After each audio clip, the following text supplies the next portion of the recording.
დღევანდელი ჩვენი ლაივის თემა არის პერსონალური საზღვრები და ენერგოვამპირიზმი.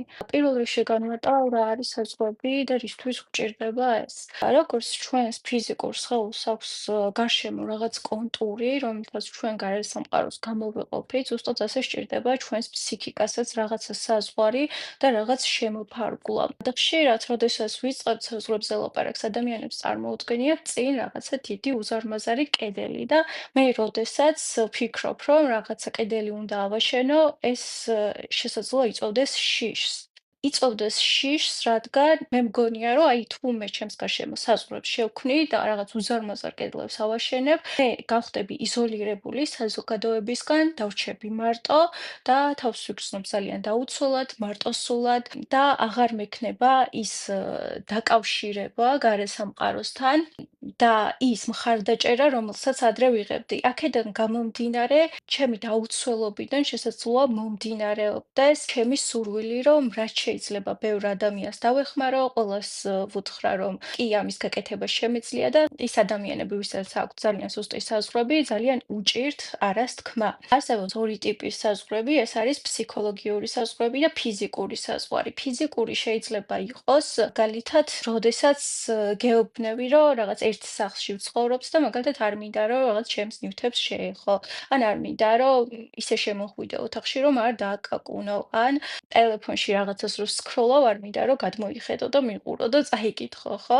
ეს საზღვრები შეიძლება ჩვენთვის ცოტა უცნობი იყოს, იმიტომ რომ კულტურულად არ არის ყოველ შემთხვევაში ქართულ მენტალიტეტში ამ საზღვრების დაცვა, იმიტომ რომ ჩვენ ძალიან გვიყვარს სიახლოვე და ეს სიახლოვე გვერევა ხოლმე ზოგჯერ მიჯაჭვულობაში და სხვისი საზღვრების დარღვევას მოკლედ ვერ ვამჩნევთ ხოლმე, როდის ირღვევა სხვისი საზღვარი და როდის არღვევენ ჩვენ საზღვარს, ეგეც გაუგებარია. საზღვრების დაწესება ძალიან მნიშვნელოვანია იმისთვის, რომ ჩვენ შევინარჩუნოთ სიჯანსაღე ჩვენი ფსიქიკის და ფიზიკურადაც შემდეგ ეს ჩვენს ხელზეც რა თქმა უნდა გავლენას ახდენს, იმიტომ რომ ძირითადად ყველა დაავადებების უმრავლესობა გამომდინარეობს ჩვენი ფსიქიკური პრობლემებიდან. საზღვარი შეიძლება იყოს როგორც პირად ურთიერთობებში, ასევე მეგობრებთან, ოჯახის წევრებთან, სამსახურში და ეს არის სხვადასხვა ტიპის საზღვარი. მაგალითად, რომ მოვიყვანოთ ფულის თხოვნა, თუ შენი ახლობელი ძალიან ხშირად გთხოვს ფულს, რაღაც ეტაპზე შენთვის შეიძლება ეს იყოს მისაღები და ოკეი. შეგიძლია გაასესხო, იმიტომ რომ გააქვს ეს თანხა და რატომაც არა. მაგრამ საზღვრებს სჭირდება ცვლილება, როდესაც იცვლება შენი გარემოებები. ეს არ არის რაღაცა მყარი სტრუქტურა, ქვაზი ამოკვეთილი, რომელსაც ერთხელ ჩამოაყალიბებ და მორჩა. ეს საზღვრები აუცილებლად უნდა შეიცვალოს გარემოებების მიხედვით. მაგალითად, თუ შენ სამსახურიდან გამოგიშვეს, ან თუ მოხდა ისე, რომ აიღე იპოთეკა და შენი ხარჯები გაიზარდა, შენ შეგიძლია უკვე შეცვალო შენი საზღვარი და თქვა, რომ იცი რა, უკვე ჩემი გარემოებები შეიცვალა და მე ვეღარ შევძლებ რომ გასესხო ეს თანხა. მაგრამ მე შემიძლია რომ მაგალითად თუ დამიბრუნებ უფრო ნაკლებ დროში ვიდრე აქამდე, 2 თვით ვერ გასესხებ და 3 თვით, მაგრამ 2 დღეში თუ დამიბრუნებ, ოკეია, ხო?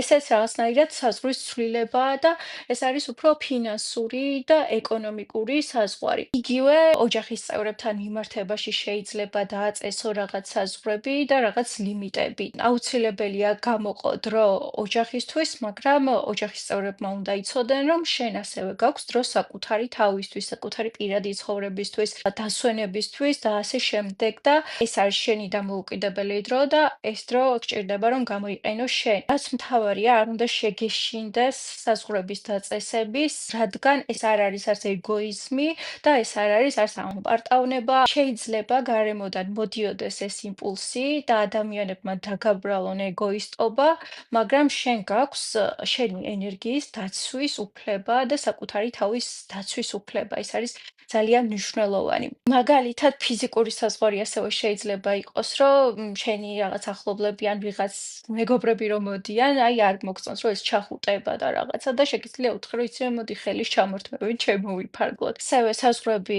შეიძლება იყოს სექსუალური ტიპის და აქაც იგივე სიტუაცია. პარტნიორმა უნდა იცოდეს, რომ შენგან აიღოს თანხმობა და ეს თანხმობა შეიძლება ყოველ ჯერზე იყოს მიღებული და ესეც ძალიან მნიშვნელოვანი ნაწილია, რომ თუ შენ არ ხარ კომფორტულ სრულად ეს ამ ყველაფერზეც უნდა იყოს შენი პარტნიორი ინფორმირებული. ნებისმიერ დროს უნდა შეგეძლოს, რომ შენ თქვა უარი სექსუალურ აქტზეც. რა ხშირად არის, რომ ამბობენ, რომ აი მამაკაც თავისი მოთხოვნილებები აქვს და რაღაცა და ნუ შენ არ ხარ სათამაშო, შენ არ ხარ ვიღაცის დაკმაყოფილების საშუალება და შესაბამისად აუცილებელია აქაც გარკვეული საზღვარი გქონდეს. უნდა გაუფრთხილდეს შენს შეგრძნებებს, შენს ემოციებს, შენს სურვილებს და შენი თავი არ უნდა იყოს ფასი, რომელსაც გადაიხდი იმისთვის, რომ ვიღაცამ თავი კარგად იგრძნოს და ეს ეხება ყველას, ვინც შენს გარშემოა.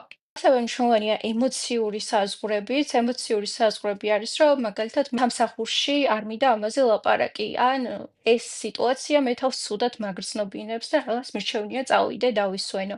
შენ თუ სადღაც ემოციურად კომფორტულად არ გრძნობ თავს, სრული უფლება გაქვს, რომ ამ სიტუაციას გაერიდო, ან უარი თქვა რაღაც კონკრეტულ საუბარზე. საზღვრების დაწესება ჩვენ გვჭირდება ყველა ადამიანისთვის. არ აქვს აქ მნიშვნელობა, შენ ეს ადამიანი გიყვარს, ძალიან ახლობელია, ძვირფასია. რა თქმა უნდა, არსებობენ შენთვის ძვირფასი ადამიანები, მაგრამ ვიღაცისთვის არის საზღვარი ძალიან მკაცრი, ვიღაცისთვის ნაკლებად, მაგრამ საზღვარი ყოველთვის არის საჭირო. და განსაკუთრებით მნიშვნელოვანი და საჭიროა საზღვრები ენერგოვამპირებისთვის და ვინ არიან ეს ენერგოვამპირები? ესენი არიან ადამიანები, რომლებიც ძირითადად იკვებებიან სხვა ადამიანის ენერგიებით. მათ უჭირთ გამოიმუშაონ საკუთარი ენერგია და რატო უჭირთ საკუთარი ენერგიის გამომუშავება? იმიტომ რომ სულ წუწუნებენ, არიან დაბალ ვიბრაციაში, ძალიან ხშირად ლანძღავენ სხვა ადამიანებს და არიან უკმაყოფილოები ყველაფრით მთელი სამყაროთი. ესეთი ადამიანი ძალიან რთულია რომ გაახარო და ასიამოვნო, ხო? უმადურების განცდა, როდესაც არის ადამიანში, ეს ადამიანს მთლიანად ფიტავს ენერგიისგან და ძალიან ასუსტებს და საპირისპიროდ მოქმედებს ზუსტად მადლიერების განცდა. მადლიერების განცდა არის ერთ-ერთი ყველაზე მნიშვნელოვანი ემოცია, რომელიც ადამიანს ავსებს ენერგიით და ასე ვთქვათ, მის ენერგიას ხდის უფრო მეტად სუფთას, უფრო მეტად ნათელს და ესეთი ადამიანები, ვისაც აქვთ შინაგანად მადლიერების გრძნობა, ძალიან დიდ ენერგიას ასხივებენ. შესაბამისად, ენერგოვამპირთან ურთიერთობისას მარტივად ამოიცნობ, იმიტომ რომ შენ უბრალოდ ძალიან იღლები ამ ადამიანთან საუბრით, ძალიან მარტივად იფიტები და თითქოს ეს ადამიანები იმიტომ მოდიან შენთან, რომ აი რაღაცა დაიცალონ, რაღაცა მთელი ნეგატივი შენზე გადმოიტანონ და მერე გათავისუფლდნენ, ხო? და აქაც ძალიან მნიშვნელოვანია, რომ დააწესო საზღვარი, რომ იცი რა, ეხლა ძალიან დაღლილი ვარ და მე ვერ შევძლებ ამ თემაზე საუბარს და ამას რომ რამდენჯერმე გააკეთებ, ამას უკვე იგრძნობს ენერგოვამპირი და შეიძლება მისი თავდასხმები, ასე ვთქვათ, უფრო მეტად გააქტიურდეს, შეიძლება დაგადანაშაულოს ეგოიზმში, იმაში რომ არ გიყვარს, რომ ხარს არ უჭერ, რომ ცუდი მეგობარი ხარ, ან ცუდი შვილი ხარ, ან ცუდი დედა ხარ, ან ნებისმიერი და ამაზე მნიშვნელოვანია არ წამოეგო, იმიტომ რომ სხვა ადამიანების ემოციები და რეაქციები, როდესაც შენ აწესებ შენ საზღვარს, არ არის შენი პასუხისმგებლობა. ეს არის მისი რეაქცია და მხოლოდ ის არის პასუხისმგებელი. და შესაბამისად, თუ ერთხელ და ორჯერ მოხდება ეს და შენ ყურადღებას არ მიაქცევ მის რეაქციებს, ადრე თუ გვიან შენს მიმართ ეს ადამიანი დაკარგავს ინტერესს, რადგან მისთვის აღარ იქნები კვების წყარო. რადგან დაინახავს, რომ შენ მას არ აძლევ ენერგიას, შენ გაქვს შენი მიზნები, შენი რესურსები, იცი ამ ყველაფრის ფასი და ამ ყველაფერს იყენებ რაღაცისთვის, რაღაც უფრო პროდუქტულისთვის და კარგი შესაქმნელად. ადამიანები, ვისაც აქვთ ზედმეტად ბილი პირადი საზღვრები და უჭირთ საკუთარი საზღვრების დაცვა, ძალიან ხშირად უჭირთ არასთქმა ასეთ ადამიანებს, ხო? არასთქმა მათში იწვევს ძალიან დიდ შიშს და დაუცველობის განცდას. ძალიან მნიშვნელოვანია გავარჩიოთ ეს ორი ტიპის ადამიანი, როდესაც შენ ცდილობ სხვა ადამიანს ასიამოვნო. ამის მოტივი რა არის? ის რომ სიკეთეს აკეთებ თუ ის რომ უბრალოდ სხვანაირად არ შეგიძლია, ხო? იმიტომ რომ ძალიან ხშირად ამ ყველაფერს სოციუმი და თვითონ ეს ადამიანი ზნიღბავს იმით, რომ აი კეთილი ადამიანია ძალიან, არავის არ ეუბნება უარს და აი მე იმას თხოვე და ყველაფერს გაგიკეთებს, იმიტომ რომ ეს არის ადამიანი, რომელიც არის ყოველთვის გამცემი და ყოველთვის მზადაა სხვა ადამიანებს დაეხმაროს. მთავარი განსხვავება სიკეთესა და სხვა ადამიანის სიამოვნებას შორის არის ის, რომ ერთი მომდინარეობს შინაგანი შიშიდან და იმის განცდიდან, რომ თუ შენ ამას არ გააკეთებ, შეიძლება გახდე დაუცველი, შეიძლება გარშემოყოფებმა კავშირი გაწყვიტონ შენთან და დარჩე იზოლირებული და ვერ გადარჩე დამოუკიდებლად და მეორე არის ის, რომ მე ძალიან კარგად ვარ, თავს გრძნობ ძალიან დამიწყებულად, ძალიან მყარად, მაგრამ ვაკეთებ სიკეთეს, იმიტომ რომ უბრალოდ ასე მინდა. მაგრამ ეს არ ნიშნავს, რომ მე რაღაც ვფანტავ ჩემს ენერგიას, არამედ მე მიზარ-მიმართულად ვაკეთებ ამ ყველაფერს, იმიტომ რომ მე ვიცი, რომ ეს ყველაფერი მავსებს ძალიან დიდი სიხარულით, მადლიერების შეგრძნებით და ეს არის ჩემი შინაგანი მოტივაცია და შესაბამისად ასეთ ქმედებას და ასეთ გაკეთებულ სიკეთეს მერე მოაქვს ძალიან დიდი კმაყოფილების შეგრძნება და დადებითი ემოციებიც, მაგრამ როდესაც ჩვენი სიკეთე გამომდინარეობს შინაგანი შიშიდან და დაუცველობიდან, მაშინ შეიძლება შევამჩნიოთ, რომ გარშემოყოფების საერთოდ არ არიან იმ ყველაფრისთვის მადლიერები, რასაც ჩვენ ვაკეთებთ და პირიქით ეს ყველაფერი არ გვიფასდება და უმადურებასაც კი ვიღებთ ხოლმე და მათ შეიძლება დაფიქრდეს ადამიანი, რომ აი რატო ხდება ესე ჩემს ცხოვრებაში, ამდენ სიკეთეს ვაკეთებ, არაფერი არ მიფასდება და არ გიფასდება, იმიტომ რომ შენი ქმედება გამომდინარეობს შიშიდან და იმიტომ კი არ აკეთებ სიკეთეს, რომ ეს მნიშვნელოვანია შენთვის, იმიტომ რომ უბრალოდ სხვანაირად არ შეგეძლია, იმიტომ რომ სხვანაირად შენ თავს ვერ იგრძნობ დაცულად.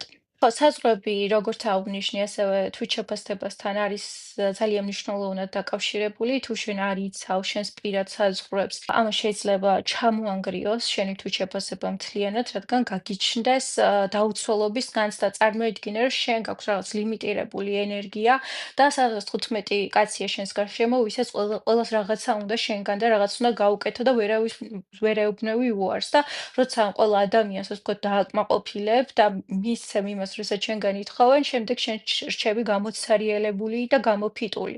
შესაბამისად, შენი ფსიქიკა მიდის ნგრევისკენ და შენ იმის მაგივრად, რომ საკუთარ თავში ჩადო რესურსი, დებ ამ რესურსს სხვა ადამიანებში და ნელ-ნელა იფიტები. იმისთვის, რომ სწორად დააწესო შენი პირადი საზღვრები, მნიშვნელოვანია იცოდე რა არის შენი ღირებულებები და რა არის შენი ფასეულობები. შენ ვერ დააწესებ საზღვრებს და ვერ დაიცავ რაღაცას, თუ არ იცი რა არის დასაცავი, ხო?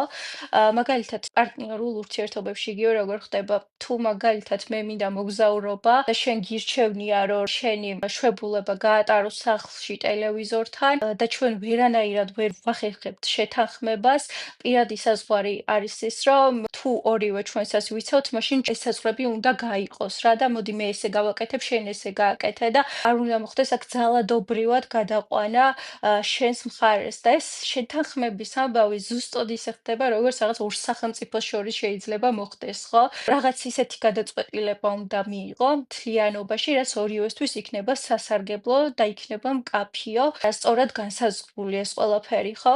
სწორად უნდა განსაზღვრო, რაში ხარ მზად ურთიერთობაში, რომ წახვიდე კომპრომისზე. მაგალითად, ეხლა შენთვის თუ სულ ერთია ოთახში, როგორი შპალერი გექნება, გაკრული, აქ შეიძლება წახვიდე კომპრომისზე და მისცე შენს პარტნიორს უფლება, რომ აირჩიოს ეს შპალერი, მაგრამ თუ საქმე ეხება იმას, რომ შენს ოცნებებს და მიზნებს, რომლის მიღწევაც გინდა და პარტნიორი ამაში არ გეთანხმება, აქ უკვე შენ ძალიან მკაცრი საზღვარი უნდა დააწესო, იმიტომ რომ შენი კომპრომისი იქნება შენი პიროვნების ნგრევის ხარჯზე გაკეთებული და შექმნილი და სწორედ ეს უნდა იცოდე, რომ რა არის შენი პიროვნების ნაწილი და რაზე არ შეგიძლია არც ერთ შემთხვევაში კომპრომისზე წასვლა. როდესაც უკვე შენ გაარკვევ შენ საზღვრებს და რა არის მნიშვნელოვანი, შენთვის და მნიშვნელოვანია, რომ ამაზე ისაუბრო ძალიან მკაფიოდ და გასაგებად.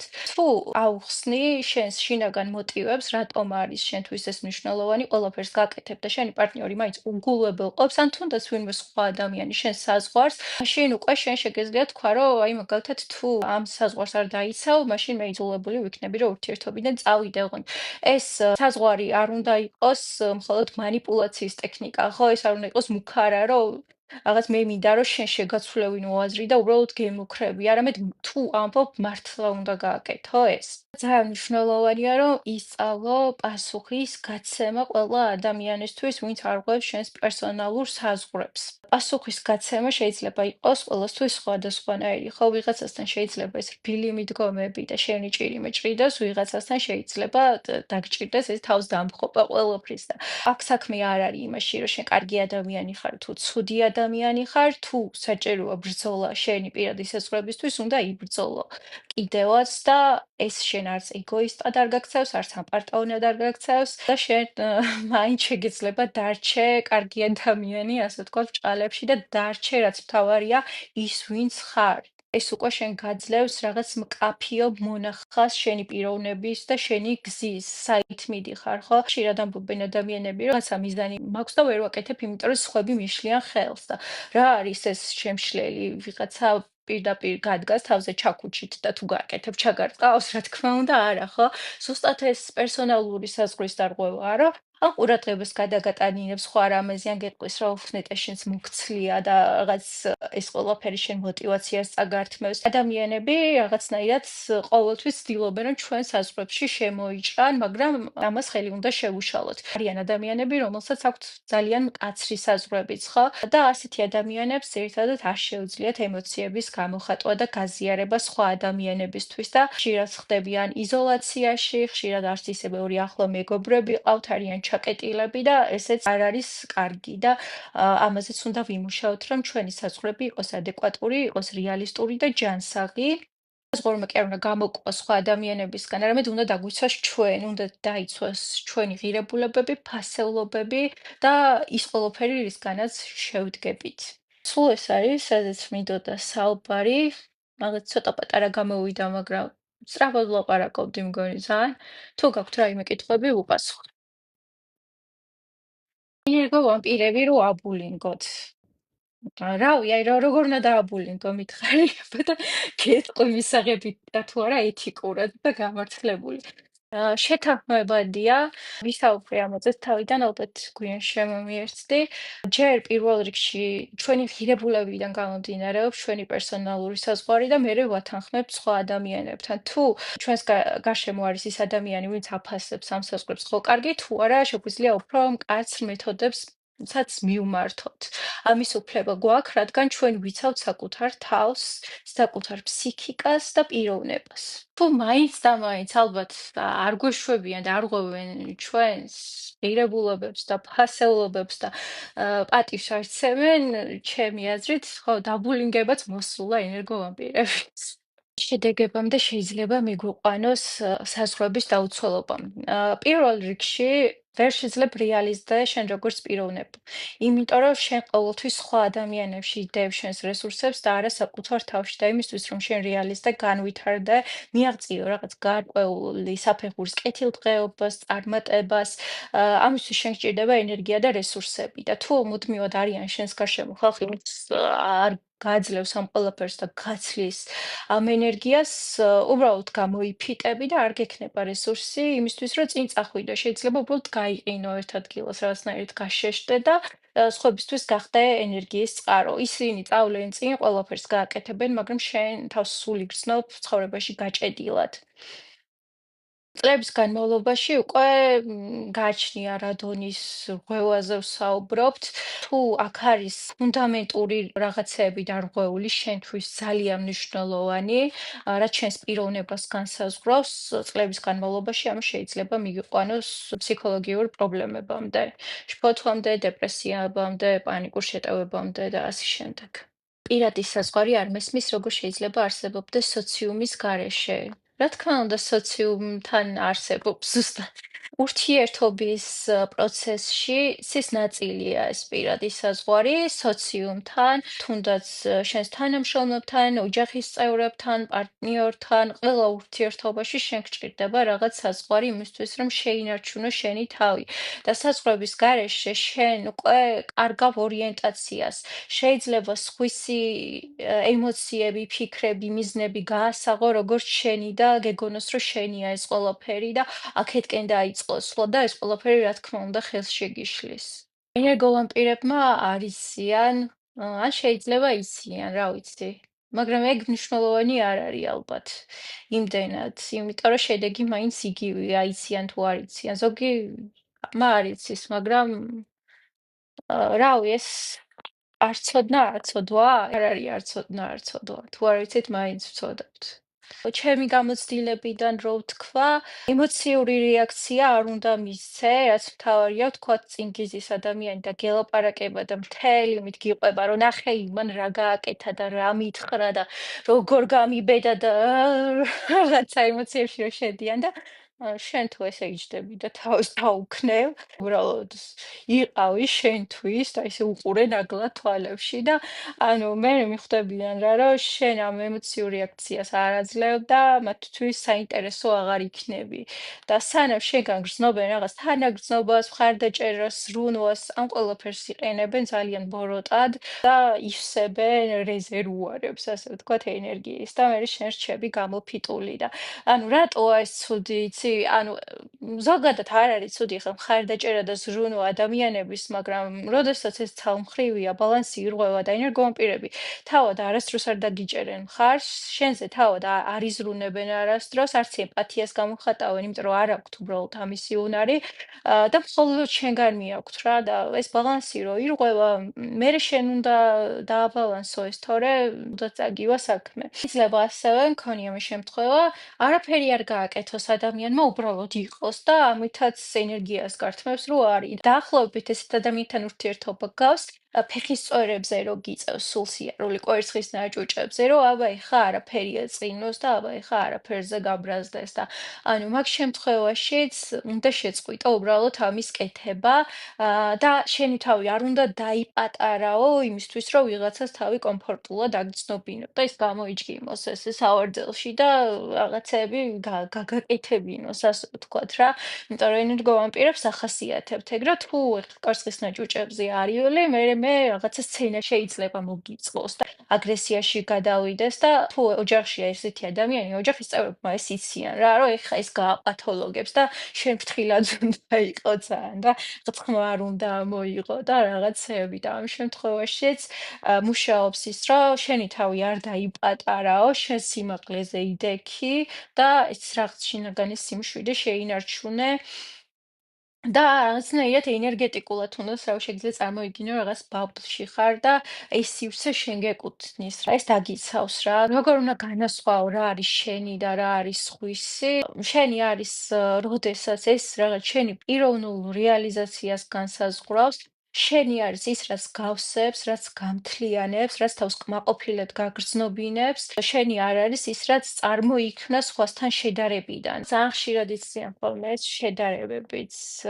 რომ აიხნახე იმას, რა კარგი მანქანა ყავს, ანუ ვიღაცამ ახალი სახლი იყიდა და ნუ მერე შენ იწყებ ამ რბოლაში მონაწილეობას რა და რეალურად ამ რბოლაში გამარჯვებული არ არსებობს, ამ რბოლაში მონაწილეობით შენ გახდები უბრალოდ დაღლილი, გამოფიტული, დაცარიელებული და დეპრესიული ადამიანი, იმიტომ რომ იბრძვი იმისთვის, რაც რეალურად შესაძლო არც კი გინდა და არც კი გჭირდება და შენ როცა იმისთვის იბრძვი, რაც მართლა შენია, რაც მართლა მნიშვნელოვანია შენთვის და შენ პიროვნულ რეალიზაციას უკავშირდება, ის ყოველთვის გავსებს და შენთვის რაღაც წყაროა რა, ემოციური ისეთი, რომ არ იღლები რა. ეხლა მე ამ ლაივს რო ვაკეთებ არ ვიღლები და მსგავს თემებსაც რო ვამუშავებ, რო სანამ ლაივს გავაკეთებ, ან სანამ ვიდეოს ჩავწერ, არ მოდის პირიქით. გაცილებით მეც მაძლევს, ვიდრე მართმევს და ის წარსმეული არაფერია ჩემთვის. ნუ რა სიგჭირდება? იფრანგება ეს ენერგია. თუ მაგდენი ენერგია გაქვს, ადექი და რამეში ჩადე რაღაც ისეთში, რაც მერე ისევ ამ ხალხს დაეხმარება, ვიღაცას დაეხმარება და გამოადგება, ვისაც მართლა სჭირდება. რატო უნდა აჭამო შენი ენერგია სხვას? ვიღაცას თუ მართლა ეხმარები და მართლა სჭირდება ეს ყველაფერი, შეიძლება დაეხმარო, მაგრამ ნახე სხვა შემთხვევაში დათვურ სამსახურს უწევ და ესეც არის ერთ-ერთი საზღვრების ამბავი. ვიღაც არის ნარკოდამოკიდებული, ხო? და შენ გინდა ამ ადამიანის დახმარება, რომ და ყველა შენს ოჯახის წევრს უმალავ, რომ ამ ადამიანმა ისევ დაიწყო ნარკოტიკის მიღება. შენ ეს იცი, მაგრამ აფარებ ხელს, ხო? ამით უწევ რეალურად რაღაც დათვურ სამსახურს. და ყოველთვის, როდესაც ენერგოვამპირს აძლევ ენერგიას, მას ხელს უშლის სწავლოს თავისი ენერგიის გამომუშავება. იმიტომ რომ ენერგია გამომუშავდება როგორ? რაღაცა კარგით, მადლიერებით მინიმუმ, ხო? და ის უმადური ადამიანი თუა იმსახურებს, რომ არ ქონდეს ენერგია. მათ ენერგია გამომუშავდება რაღაც ვარჯიშით, მაგალითად ჯანსაღი ყვებით, ხატვით, ცეკვით, ანუ რაღაც ისეთის, რაც შენს სიამოვნებს და გავსებს და ეს ადამიანი მთელი დღე რო დგას და სხვებზე ჭორაობს და ლანძღავს და ზოგმა იცის რაღაც მთავრობას გადაწყვეტა მერე ასე და ისე და ერთი პოზიტიური აზრი ვარ გაუელოებს თავში, ანუ შენ რო ძლივს მოიპოვე ეს ენერგია და ანუ მართლა რო ცდილობდი რომ რაღაცა პრაქტიკებს აკეთებ რაღაცებს მე მედიტაციებს ვაკეთებ მაგალითად და ჯანსაღად ვიკვებები და იმდენ რამეს ვაკეთებ, რომ ჩემი ენერგიები შევივსო და კარგად ვიყო და ჯანსაღად ვიყო, ანუ ვიღაცა რატომ უნდა მოვიდეს და ესე პროსტაზე წაიყოს ეს, ხო? ამას შრომა ჭირდება და პირველ რიგში თვითპატივისცემიდან მოდის მერე საზღვრების დაცვის სურვილიც. ისეთი კითხვაა, რომ ძალიან ჩემი გადმოსახედიდან უნდა გიპასუხო. ჩემთვის რას ნიშნავს, ეს შემიძლია გითხრა. ამ შემთხვევაში ხა ამასთან რო დავაკავშიროთ, მე არის ის, რასაც ეს საზღვრები პერსონალური საზღვრები შემოსაზღვრავს რა. ის ჩემი ფასეულობები, ღირებულებები, რაც არის ჩემი რაღაცა მთავარი მიზანი ცხოვრების, ამაღლებული იდეა ჩემი ცხოვრების მიზნის და არა რაღაც ძალიან პრაქტიკული და ცხოვრებისეული. თუმცა მე ბევრი ნაწილისგან შედგება ჩემი აზრით საკმაოდ და ესე რთულია ჩემთვის, რომ გითხრა რა არის მე. მე მგონი უფრო ყვეწავს. ან ჩვენ უნდა დავიხვეწოთ, გავიზარდოთ, რაღაცები აღმოვაჩინოთ, ვისწავლოთ, გავფართოვდეთ და ფასეულობის ცვლილებები ცვლის ჩვენს ენერგეტიკას რა, უფრო ნათელს ხდის და უფრო სტრუქტურიზებულს. ეს საზღვრები დღევანდელ რეალობაში მით უმეტეს ძალიან მნიშვნელოვანია და ერთ-ერთი საზღვარი, რატომაც გვჭირდება, არის ინფორმაციული საზღვარიც, ხო? როდესაც ჩვენ ვაძლევთ ინტერნეტს და ამდენ სოციალურ ქსელს, რომ ჩვენს გონებაში შემოიჭრას, ეს ყველაფერი ტოვებს კვალს და ეს ყველაფერი იწვევს ქაოსს, იმიტომ რომ ამდენ ინფორმაციის შემდეგ უკვე ტვინი იტევს, ვეღარ ამუშავებს და ესეც გარკვეულ პრობლემებს იწვევს ფსიქიკურს, რადგან ძალიან დიდ ქაოსამდე მივდივართ და საზღვრის ერთ-ერთი ფორმაც ეგ არის, რომ რაღაც ლიმიტები დავაწესოთ, დროის ლიმიტები, თუნდაც რამდენ დროს გავატარებთ ეკრანთან. და ჩვენი პიროვნება. ჩვენ შევდგებით რაღაც ცნობიერისგან, არაცნობიერისგან, ანუ რაღაც ძალიან ბევრი შრე გვაქვს რა და არის რაღაცები, რაც იხვეწება, სულის დონეზეც ვიხვეწებით პრინციპში, რაღაც უფრო ღრმა დონეზე და ღრმა შრეებზეც. მარტივად რო ვთქვა, სინათლეს რო შევატაროთ რაღაც, რომელიც ნელ-ნელა უფრო ინთება და კაშკაშდება რა. რაღაც ჩემთვის ესე აღიქმება ყოველ შემთხვევაში ადამიანის განვითარების პროცესი. რატო ჩამაჭირია ასე ძალიან? თავად მე არის მაშინ ესე რომ ვთქვათ ცნობიერება. ის, ვინც აცნობიერებს ამ ყველაფერს, ის, ვინც ქმნის ამ ყველაფერს, ვინც განსაზღვრავს ამ ცვლილებებს, ვინც განსაზღვრავს ზრდას ან შემცირებას, გადაწყვეტილების მიმღები ალბათ. დრო არის ფიზიკური სამყაროს ნაწილი და ცნობიერება არის ფიზიკური სამყაროს მიღმა. და შესაბამისად დრო მასზე არ მოქმედებს. აი, მოდი ნელ-ნელა დავასრულოთ მაშინ ლაივი. ძალიან დიდი მადლობა ყველას. ხარდაჭერისთვის ჩემი პირველი ლაივი იყო. ძალიან დიდი მადლობა ყველა ვინც შემოხვედით. აბა ჰე.